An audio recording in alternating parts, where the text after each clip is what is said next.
What happens after we die? Carl Jung, one of the most profound minds in psychology, claimed to have uncovered shocking secrets about the soul's journey beyond death. From near-death visions to cosmic revelations, his discoveries challenge everything we think we know about the afterlife. Stay tuned, because what you're about to hear might change how you see life and death forever. Before we continue, if you're new here, please subscribe to our channel if you find value in this video. It's a great way to support us and encourage us to create more quality content. This is not a story about religion, not a sermon, not a lecture, not the fantasy of an esoteric. This is the account of a man who once stepped beyond what we call life and returned with answers. His name was Carl Jung, and he saw what many of us only sense in the silence of the night, when all that is external fades and only one question remains: what's next? Jung was not a mystic in the usual sense. He didn't seek fame, didn't build a cult, didn't promise salvation. He was a brilliant Swiss psychiatrist with penetrating eyes and a thoughtful demeanor. But in 1944, something happened that changed his life, and might just change yours.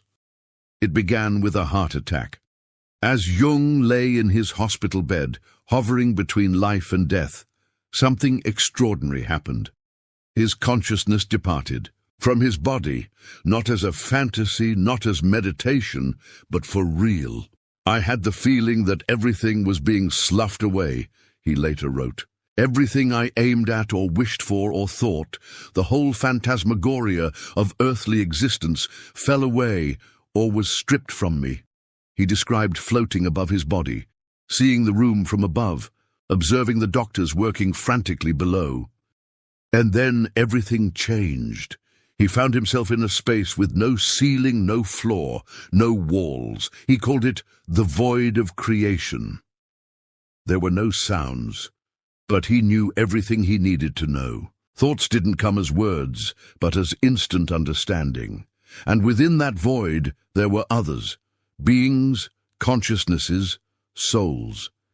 He didn't know who they were, but he felt they recognized him, and he recognized them. "There is no language that can describe this experience," Jung wrote. "It was like being in the sphere of total knowledge, total understanding." In this state, Jung witnessed what he later called the life panorama. The soul undergoes a sort of review, not judgment, not punishment, but remembrance. Like watching a film, except you feel not only yourself, but everyone you've ever touched with a word, an action, a silence. "I saw my life as a whole," he said. "Nothing was hidden from me. I was what I had done. I was my life. And then you understand who you really were. This is only the beginning, and if you're still reading, it means you're ready to know more." After his out-of-body experience, Jung couldn't immediately recover. He said he felt as if he were awakening not from a dream, but from another reality, one clearer, deeper than our own, as if he wasn't returning to the world, but to a shell, a limitation. He often repeated, "True life is not here. We are merely guests, travelers, students." And it wasn't just a beautiful metaphor, because in his near-death experience, he didn't just leave his body. He saw what awaits us next. He described realms that resembled cities of light, levels, layers. Some were calm like a still evening lake. Others teemed like a stream of change. And each soul found itself where it belonged, according to its vibration, its inner light. "You don't go to heaven or hell," Jung explained in private sessions with his closest students. "You simply arrive where you already are, without a mask, without a name, honestly." Jung discovered that the soul carries not actions, but their essence, not the outward deed, but the intent. If a person lived in falsehood, he feels it as heaviness, if in love, as flight. But the most important part? It's not a sentence, it's an invitation to grow, to become aware, to return. He recounted seeing souls that chose to come back, to be born again, to experience pain again, Joy, fear, faith, not because someone forced them, but because a call lived within them, a desire to become better, deeper, brighter. Once, describing a soul preparing for incarnation, Jung said it wasn't like a movie. It was like a symphony, a vast flow of energy, light, and meaning converging to a point, into a person. And he understood, we are not accidents, none of us. We are not mistakes. We are a choice. You come here because there is something within you that only Earth can bring to light, he said. And this is where the most important part begins. Because in these revelations, there was no pomp. Jung didn't pressure. He didn't say, believe. He said, remember. And you could feel it. People didn't listen with their ears. They listened with their hearts because he didn't teach. He reminded. Sometimes he cried after discussing these experiences, not from fear, from feeling, from coming into contact with something so real that our life seemed like a dream. And, he admitted, the hardest part is not there. The hardest part is to come back and to live as if you don't know, even though you already do. If people remembered who they are, Jung wrote in his private journal, they would stop fearing death. Because death is not the end, it's the beginning of another stage, more real than this one. And now the question is, do you want to know what he saw next? In one of his most profound writings, Jung described not just the realm beyond life, he described the transition, the very moment when the soul leaves the body. He described it not as a sudden jolt, not as a rupture, but as a release, as if you had been holding your breath for a long time and then exhaled. And in that instant, everything changes.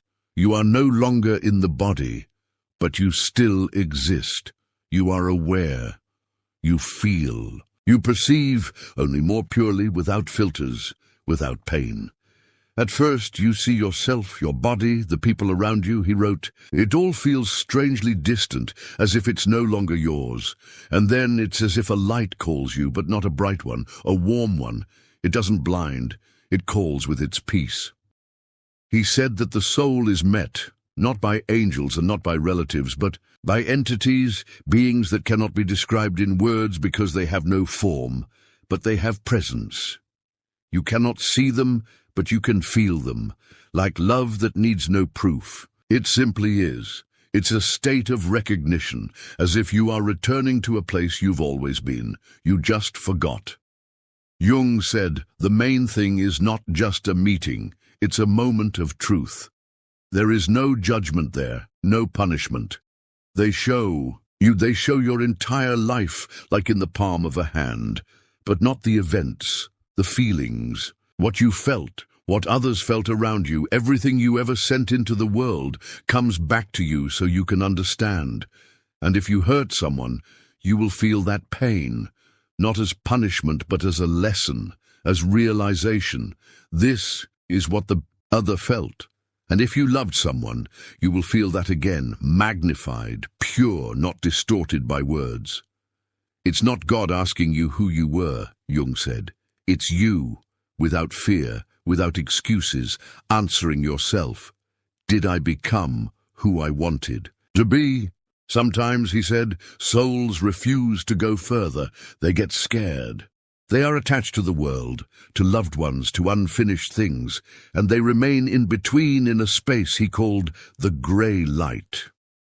There is no fear, but also no peace. It's like a hallway with no door, until you decide to move on or to return. But what came next was even more astonishing.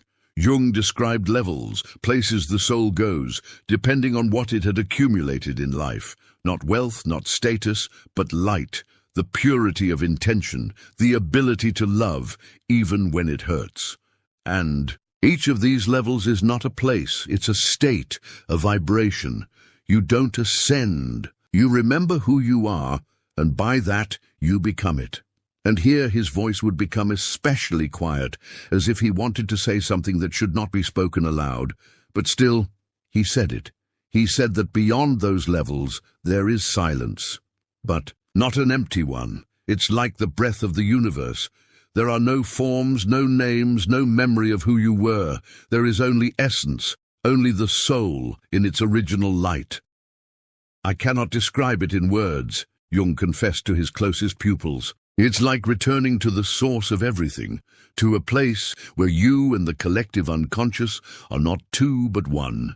But to reach that place, one must go through release, and that is not always easy, because even after death, we hold on to resentment, to desires, to our image of self.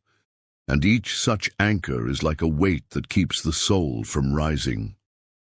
Jung saw how some souls wandered because they couldn't forgive themselves, others, the world, and some because they feared being forgotten, that their life meant nothing. And then entities would come, helpers, not as saviors, but as reminders.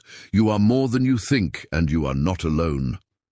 According to Jung, many souls want to return despite all the pain of earthly life, because there, on the other side, they suddenly remember. Life is not suffering. It is a chance. It is an opportunity to love, to grow, to remember.